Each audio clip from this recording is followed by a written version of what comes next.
Shalom. Today's Yomi is Bava Basra Daf Kuf Zayin Bava Basra 107. We're going to start on Kuf Zayin and Aleph 107a on the second line. Where the Gemara tells us about the following case, because yesterday we were discussing a circumstance where there were two brothers who divided up an estate, and then a third brother came back and said, "Hey, you forgot about me." So about that case. So in that case, we learned that there's a dispute between Rav and Shmuel. Rav says, "Batal machokas," I need to redivide the whole thing. And Shmuel said, "Mekamtzin." They each give a portion. The two brothers who divided it, they try to make the third brother whole, but they don't have to redivide the whole state. They each give them a portion. They each give him a portion of what they had already divided. But now the next case is we have two brothers, Idmar Ach and Shacholku, two brothers who divide a state. And then a creditor comes and he takes he takes the portion back from one of them. How is he coming and taking it from one of them? Or as Tosas asks, doesn't everybody have to pay? Why does he take it from one of them? So Tosas gives the answer that let's say there was an apoteke, that this property, one of these properties was mortgaged and he didn't know. And so this guy came along to take it. There are other possibilities. But let's say he had a claim on one of the properties. Rav says that the two brothers have to go and redivide the whole estate. No, the brother whose property was seized, he lost out. It's his bad luck. Ravasi says, no, the brother who lost the property, he goes back to the other brother and he gets a quarter, either of real estate or money. Meaning to say the guy can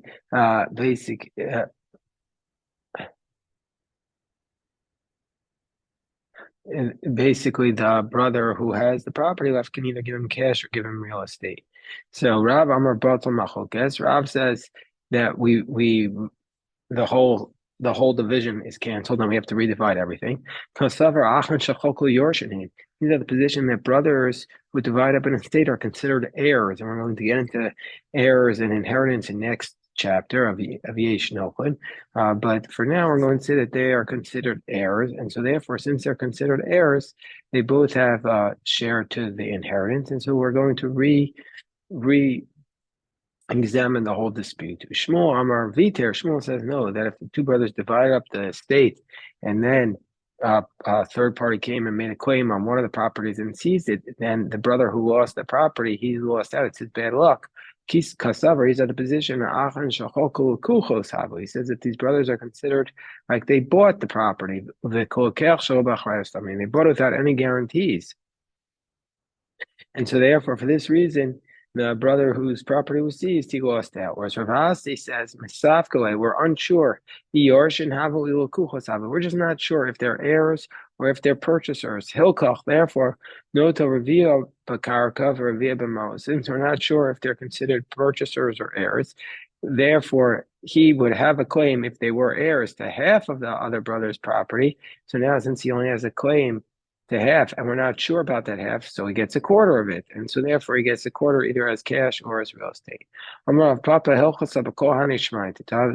says the law in all these cases, i.e., in this case and in the case that we said yesterday where the two brothers divided it and then a third brother came. So the answer in all these cases is so what does that mean? In the first case, it meant, in the case where the third brother showed up from overseas, it meant that the other two brothers have to give him a portion of what they had left, and that was like Shmuel's position. But here, Mekamsin is not like Shmuel, because Shmuel says the brother whose property was seized gets nothing. So in our case here, it means a little bit like Rav, but not exactly, because Rav says Batla Machokes. Rav says the whole division is canceled, but here he says no, he gives him a portion of it, i.e., he gives him they don't redo the whole division, but the person who has the property remaining gives him a portion of it, which is less than redoing the whole division, which is less favorable because presumably the guy who gives it out can give him whatever he wants. Amemar Amar Batal Machokas. Amemar rules like Rav, who says the whole thing is canceled, like Rav in both cases. V'hilchos Batal Machokas, and the law is that the halacha is that Batal Machokas, the whole division is canceled.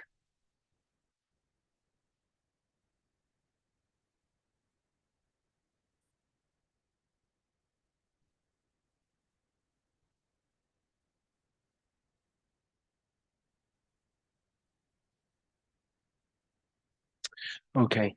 Tana Rabbanan. So now rabbis taught the following case: Shloshu sheyardu lashum. So now we have a court, and the judges of the court go down to evaluate the property because they want to pay off somebody owes money, and they have to evaluate the asset. So Shloshu sheyardu lashum. Echad omer b'mana, v'shnayim omer b'masayim. One says it's worth 100. One says, and the two say it's worth 200. So echad omer b'masayim, v'shnayim omer b'mana, or two say it's worth or one says it's worth 200 and two say it's worth 100. So we're going to take that the individual position is canceled out by the majority. We follow whichever position has two, that overrides the one that has one. So now we have a case that's more complicated. And mana is the equivalent of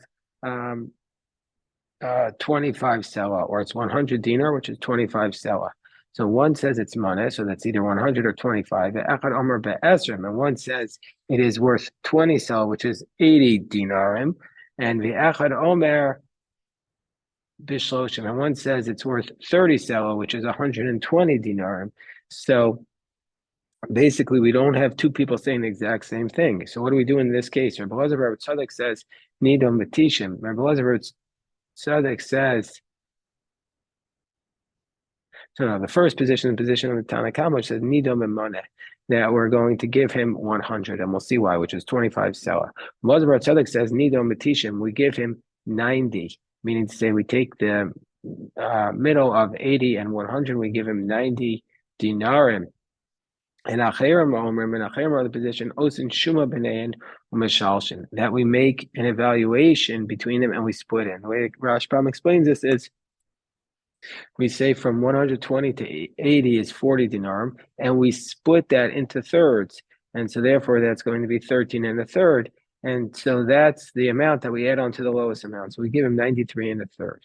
The Gemara is going to explain these different positions. The one who says that we're going to give him 100, said Milsa Mitziasa. It's the middle position. Davar Shava Hachrea Bein Shneim.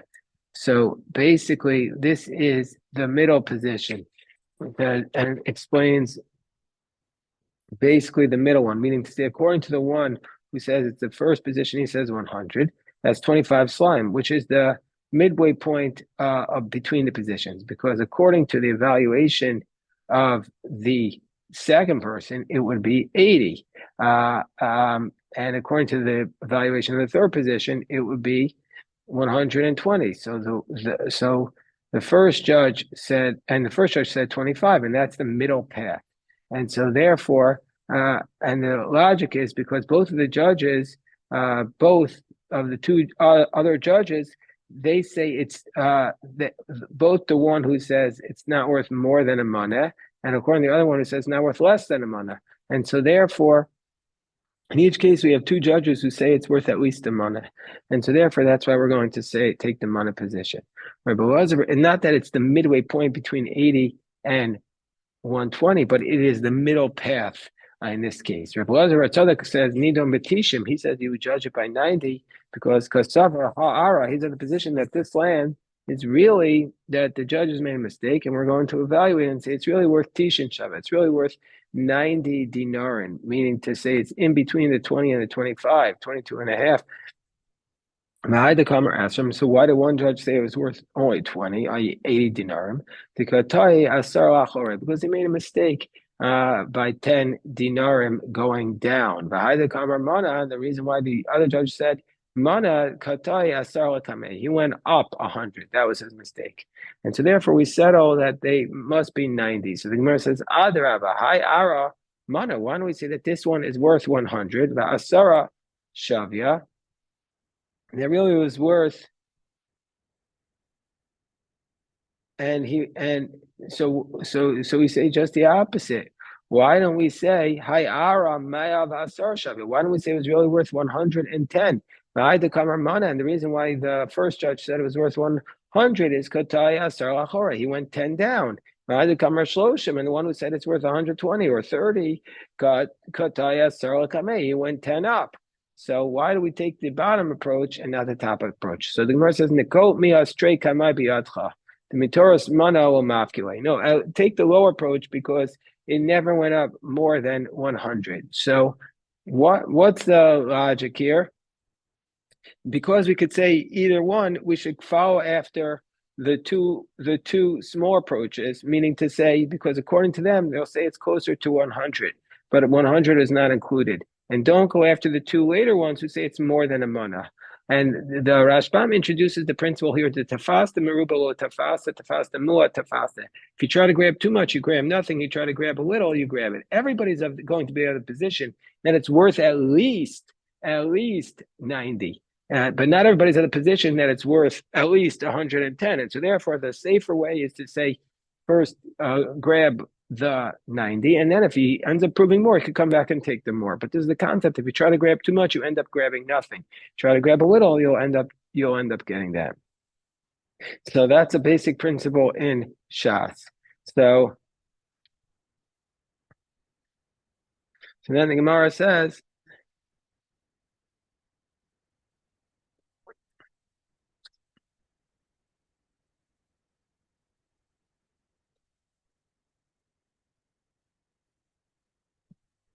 so then the Gemara says the next approach is the Acherim. The third position is of the Acherim, and it's similar logic, just a little different. Acherim osin shuma b'neiim u'mishalshin. That you do this evaluation of the difference between them, and you cut it in a third, and you add that onto the lowest amount. Why? Because that this land is really worth 93 and a third. And why did one guy say it was worth 80? Katai, Glaisar. He went down by 13 and a third. And why did the person say it's worth a mana? He really evaluated it as 13 and a third upwards. Ubedinhu delema tfei. He really should have said it was up to 106 and the fraction there. The reason why I didn't say that is Savar mistai deka matfina koi hai achavra. He says, I don't want to go up too much on my friend.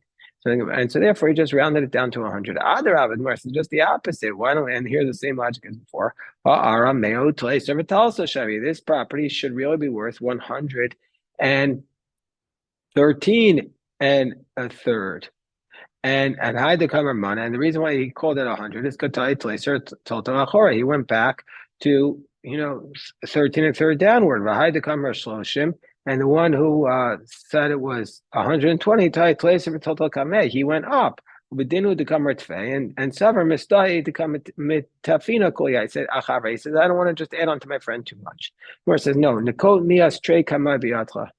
Take the first two approach that it's the lower amount. I mean, Torah's Me'alon Mafgule. Because again, same idea. Tafasta Meruba lo tafasta mua tafasta. You try to grab too much, you end up grabbing nothing. Rafuna said the law is like the Acherim who say that in this case you would say it's 93 and a third. So Amar Avashi time the Acherim lo yadina and helchasa avdinon kavasayu. So he said, Ravash says, you don't even understand their logic. Their logic, it doesn't make complete sense.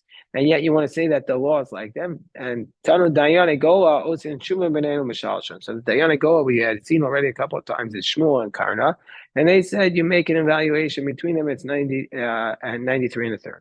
Amravuna Helchasa Dayane Gola, and that's the law. Amravashi, time of the Dayane Gola, Yadina, Helchasa Avdina Kavasai. We don't even understand their logic completely, and we want to rule like them. So Homer Chaver, that says the Mishnah, the last Mishnah in this chapter of Bava Basra, person says to his friend, Chatzi Sadani Mocharach, I'm selling you half a field. Mishamnim Beinein. So if the person says to his friend, I'm selling you half a field, so both of them get a portion of the field, the good portion. Vinotel Chatzi Sadeo. And the guy gets half of the field.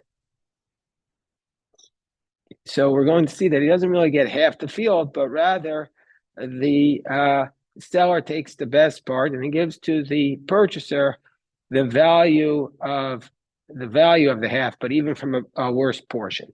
But let's say he says Chatzia bidarom, I'm selling you half in the south. They make this evaluation, and he gives him half in the south.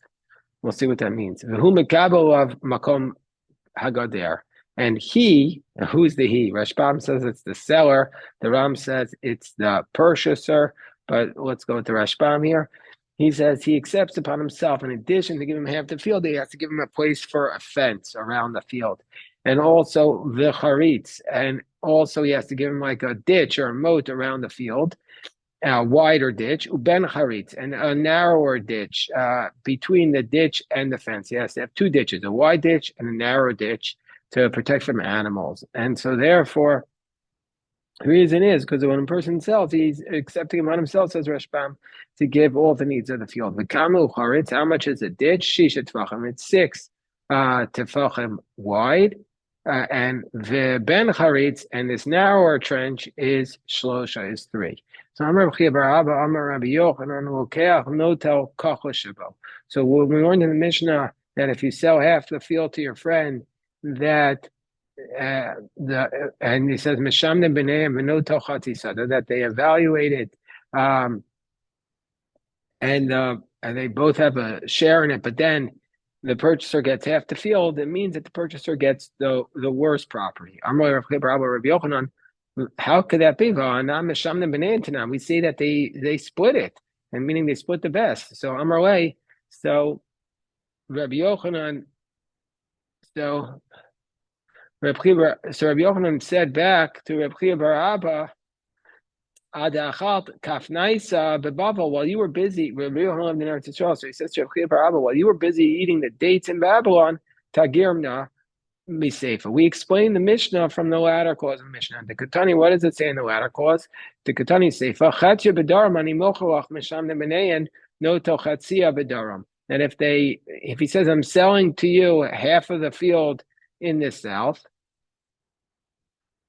then we're going to say misham nebeneyan, they evaluate it, and no tochatzia b'daram, it takes half in the field. So if that's the case, if you're correct that half the field means to say that you literally split half the field, what's the reason why they have to divide this between them? But didn't he say, I'm giving you half of the field? And he says that he's going to get half the field and not the whole field. And if that's the case, he has to get half of the field, whether it's good or whether it's bad. So it must be that he's giving him the value of half of the field of the south, and he could get it wherever he wants in the field, even the worst property. And Achinami also here in this case, it means when he sells him half the field, it doesn't mean he's going to actually literally give him half of the parts, of the good parts, but it means demay. He gives him the value of half of the field, and he can give it to him wherever he wants in the property. And then it said in the Mishnah, Mekabel of Makom Gader, and Tana Charitz min b'chutz, so what's the place? Gives them this wider trench and the narrower trench. The wider trench is the most outer trench, and the inner trench is going to be the narrow one. And both of these cases are outside the fence, and so that the wild animal can't jump onto the fence and go into his field. So why does he need to make a narrow trench? Just make the wider trench. So the Gemara explains, since it's pretty wide, therefore we're concerned that maybe the animal will go into the trench and be able to jump, stand back and jump onto the fence. Gemara says, so just make a narrow trench. Since it's narrower, we're concerned that he's going to be able to stand on the lip of the trench and jump in, that the animal can jump in. So therefore, you have to make a wide one and a narrow one. That's their defense system. The kama bein charitz leben charitz tefach, and how much space do you have to have between the two trenches? Tefach. Hadron alach beis kur. We will return to this beautiful chapter, Beis Kur, but tomorrow we begin the chapter called Yech Nochlin, which is all about inheritance, and that is 30 dapim about inheritance. So that is today's daf yomi, a big shkoyach.